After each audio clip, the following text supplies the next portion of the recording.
Урматтуу таластык туугандарым, жанатан бери 20 жылдан бери айтып келгенбиз желигенди. Айбек мырза өзүңүз башында тургансыз ушул нерселерди. Мындан кийин эми жаңы деп быйыл мына 2020-жылдын башташында жаңы башталдык деп Садыр Нуркожоевди президент кылып шайлап алдык.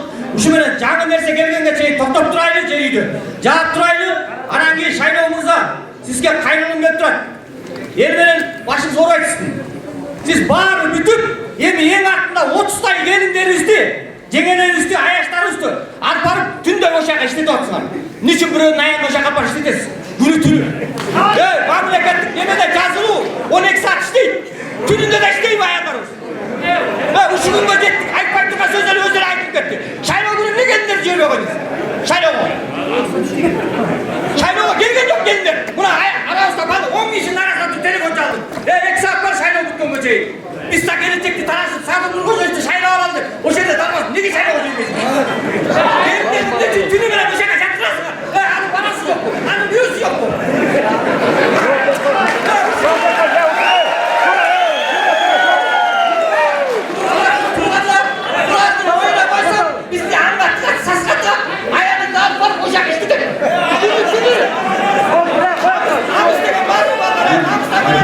Şaynoğumuzda sistem işletseler Kırgız eline kızmat kılsın birinci.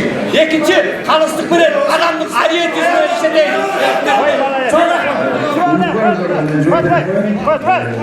Birinci, Şaynoğu'nda biz evde bu ulanlarında dayarlap vardığını bile öperiz. Bu Altın Allians kampanyası. İkinci, biz de hazır ayardan işledik.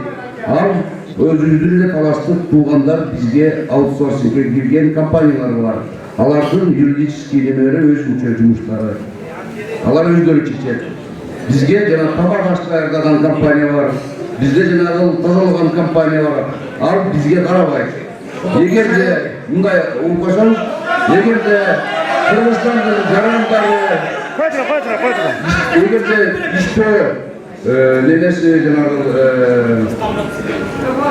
условиясыз жаппасына ары жаңағы hukuku var işte ал ешкімнен алған жоқ. Жоқ, ошону силер талап койгонсуңар да. Силер ушуну бүтүргүлө деп талап койгонсуңар да. Кандай деп талап койгон? Жоқ, ошолорду иштегиле, иштебедиңер кимге? Жоқ, биз андай деп талап койбойбуз аларга. Алар өздөрү жумушка алып, өздөрү жумуштан чыгарып кайра өздөрүнө. Бизде иштебейт аялдар. Бизде аялдар жок ал жерде.